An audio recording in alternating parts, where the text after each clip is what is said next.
ఈరోజు ఎంత నీచ స్థితికి దిగజారిందంటే గతంలో ఎక్కడన్నా ఓట్ల కోసం డబ్బులు అడిగేవాళ్ళు, డబ్బులు ఇచ్చేవాళ్ళు, కొంతమంది తీసుకునేవాళ్ళు, కొంతమంది లేదనేవాళ్ళు. ఇప్పుడు డబ్బులు ఇవ్వకపోతే వాళ్ళ ఆఫీసులకు వచ్చి ఇళ్ల దగ్గరకు వచ్చి ధర్నాలు చేసి ఓపెన్గా క్యాండిడేట్స్ని తిడుతూ ఉన్నారు, శాపనార్థాలు పెడతా ఉన్నారంటే ఏ స్థాయికి ప్రజాస్వామ్యం దిగజారిందో దీన్ని బట్టి అర్థం. అంటే ఇన్ని వేల కోట్ల రూపాయలు ఖర్చు పెట్టి ఎలక్షన్ జరుగుతూ ఉంటే మరి ఇంకా ఇది ఏం ఎలక్షన్? ఇది సామాన్య మానవుడు ఎవరైనా పోటీ చేసి గెలిచే పరిస్థితి ఉందే. కాబట్టి ఏమంటే డబ్బు చుట్టూ ఎలక్షన్ జరుగుతానో డబ్బులు ఇవ్వకపోతే ఇది ఉంది. ఓటర్లు కూడా రివర్స్లో చైతన్యవంతమయ్యారు. రివర్స్లో చైతన్యవంతమై డబ్బులు ఇవ్వకపోతే ఇళ్లకు వచ్చి చూసే పరిస్థితికి వచ్చారు. నేను గ్యారంటీ చెప్తాను, ఇదే విధంగా రాజకీయాలు కొనసాగితే నెక్స్ట్ ఎలక్షన్లో డబ్బులు ఇవ్వకపోతే క్యాండిడేట్స్ను కొట్టే పరిస్థితి వస్తుంది. కాబట్టి నేను ఒక పార్టీ కాదు, అన్ని పార్టీలు, రాజకీయ నాయకులందరూ కూడా ఆలోచించాలి.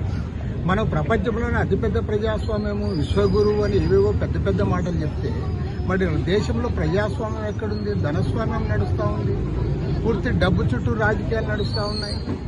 మరి అదేవిధంగా ఓపెన్గా మతాన్ని రెచ్చగొడతా ఉన్నాడు. సాక్షాత్తు ప్రధానమంత్రి మతాన్ని రెచ్చగొట్టి ఓట్లు అడిగే ఒక నీచ స్థితికి దిగజారాడు. ఇంత జరుగుతూ ఉంటే ఎలక్షన్ కమిషన్ ఏం చేస్తుందని నేను అడుగుతాను. ఎలక్షన్ కమిషన్, ఇంత పనికి మాలిన ఎలక్షన్ కమిషన్ అవసరమని కూడా అడుగుతావు. నీవు వాళ్ళు ఓపెన్గా మతాన్ని రెచ్చగొడితే మాట్లాడవు, ఓపెన్గా డబ్బులు పంచుతా ఉంటే మాట్లాడవు. ఎక్కడైనా మాలాంటి పార్టీలో బ్యానర్ కట్టుకుంటే బ్యానర్ తీసేయని వస్తాం. ఊరేగింపుకి మేము పర్మిషన్ తీసుకొని పెట్టుకుంటే టైం అయిపోయిందని వస్తాం.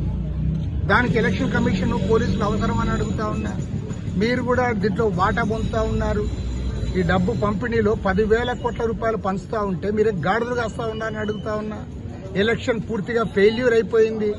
ప్రజాస్వామ్యాన్ని కూని చేస్తూ ఉన్నారు, ధనస్వామ్యాన్ని ముందుకు తెస్తా ఉన్నారు, మతాన్ని ముందుకు తెస్తా ఉన్నారు. వీటన్నిటిపైన కూడా సుప్రీంకోర్టులో కూడా కేసు వేయాలనుకుంటా ఉన్నాను.